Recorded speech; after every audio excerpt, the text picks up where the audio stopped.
been bought. So they will sign this treaty because they think they're going to get money out of it. But it's going to cost the West a fortune. Here's what it says.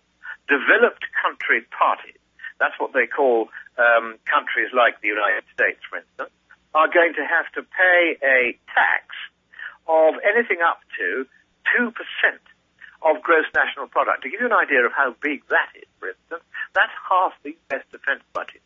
That's how much they are going to confiscate to fund this vast new government that they're setting up. I haven't yet counted how many interlocked new bureaucracies there are to constitute this government, but I think it's around 700.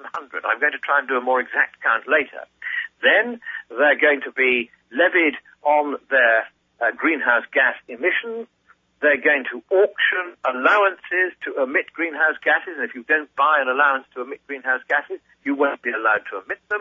You could find that your local electricity company has to shut down because it can't afford to buy the right to emit this harmless gas into the atmosphere. There's also going to be a uniform global levy of $2 per ton of CO2 for all fossil fuel emissions. So that is really enormous. There are going to be levies on emissions from international aviation, specifically an international air passenger adaptation levy stroke green levy on every airfare, except on journeys that go in or out of poorer countries, of course. There's going to be a 2% share of the proceeds on various kinds of UN boondoggles towards giving money to third world countries. They're going to tax the money they're going to hand out. There's also going to be a global levy on international monetary transactions. That means every transfer of money across borders will be taxed. They no longer say, as they did in the original draft, what rate that tax was at, but they had in mind 2%. And that's on top of the 2% tax of GDP that they're going to charge anyway. There's also going to be, get this, penalties or fines for non-compliance of developed country parties, that's the United States, etc., with their emission reduction and financial resources commitments. That means if you don't cut your economy down to size and cut your carbon emissions, or if you don't pay the vast amounts of money that I've just read out for these various categories, which admittedly some of them are listed as options, but nevertheless we're looking at very, very serious amounts of money here, then there will be a police force, effectively. This government will have the right, for the first time ever in an international organization, to enforce its will by imposing unlimited financial penalties on any countries whose performance under this treaty they don't like.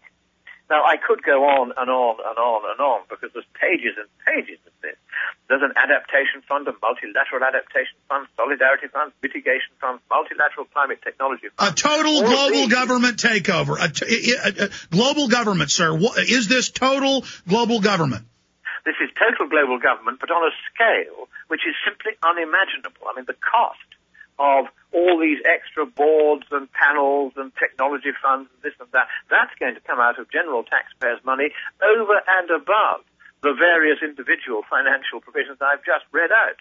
We're looking at a grab for absolute power and absolute financial control worldwide by the UN and its associated bureaucracies and 700 new bureaucracies. And I'm not talking about 700 new bureaucrats, I'm talking about 700 new bureaucratic bodies. Who says how many hundreds of thousands of staff each of those will have? Well, briefly, they need an awful lot of our money to pay for all that, and this is how they're going to get it. A series of funds and this and that and the other. I've never seen anything. And global authorities over travel, tracking where everybody goes, expanding on that. Now we have the Danish leaked memo that they've been passing around, and I have that draft here, and it talks about, this is even upsetting some of the UN bureaucrats in the third world countries, that the power will be held by the IMF, the World Bank, and other quasi-private organizations. So we have a private corporate structure directly looting the population. Why is this horrifying the third world toadies that have since been taken over by the IMF and World Bank? They want the UN to run everything because the UN, they now see as simply a sort of socialist cash-generating machine, a cash cow for third world countries. the UN no longer serves any purpose except first its own enrichment, and then a little bit of trickle down after it's spent all that it wants on its own vast bureaucracies. And there are 200 of those already, at least 200, represented here at this conference. Unbelievable alphabet soup of acronyms for these different, UNEPs and WMOs and WFFs and this and that, hundreds of them. And all of that being paid for almost entirely by the taxpayers of the West, and occasionally letting some money trickle down to third world countries, whose leaders, therefore, want to get this money for their own Swiss bank accounts, and they look to the UN as simply another source of cash.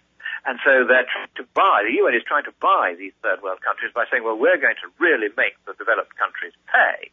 And the reason the third world countries are now so annoyed with the Danish draft, which was simply intended to try and facilitate agreement, but it got out into the Guardian before it had done its job, and therefore the Guardian has rather blown the negotiations out into the open. The reason why the third world countries are annoyed about this is because it isn't their friend, the UN, that will be running things. It's the much stiffer, much more businesslike World Bank and IMF. Now, of course, the trouble is that from the point of view of Western countries, whether it's the UN or the World Bank and the IMF that's running this world government, one astonishing characteristic, and I've looked right through this treaty and I can confirm this, it's just the same as in the previous draft, the word election, democracy, ballot, vote, does not appear anywhere. The one thing that's quite clear is that these enormous powers of taxation and interference, enormous powers of levying this and taxing that and funding the other, are all going to be without any representation at all. Now, the old principle, as you know well, on which the U.S. Constitution is founded, is that there should be no taxation of any citizen unless the body taxing that citizen represents that citizen by being elected by him. No taxation without representation, it's called. But this world climate body, this world government, is not going to be elected by anyone. It's going to be a self-appointed, self-perpetuating bureaucracy, just like the EU commissars who now run the European Union and make 90% of our laws. We have a parliament, of course. It's more or less completely redundant. We might as well let it go into the Thames. But they're now trying to use that model and have it on an international scale with no election, no ballot, no vote, no right to call these people to account, no right to question them, no right to remove them, no right to replace them. This is when the United Nations democracy worldwide.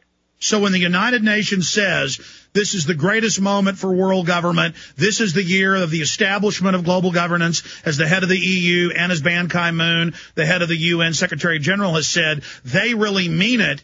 And so we now stand here at the precipice. You are there in Copenhagen. Here's the big question. Looking at this, being inside of it, watching it, what do you predict is going to happen? And if we lose this and they do get it ratified, then we start fighting it at the national level. What do you see happening? Let me tell you what worries me about all this. What worries me is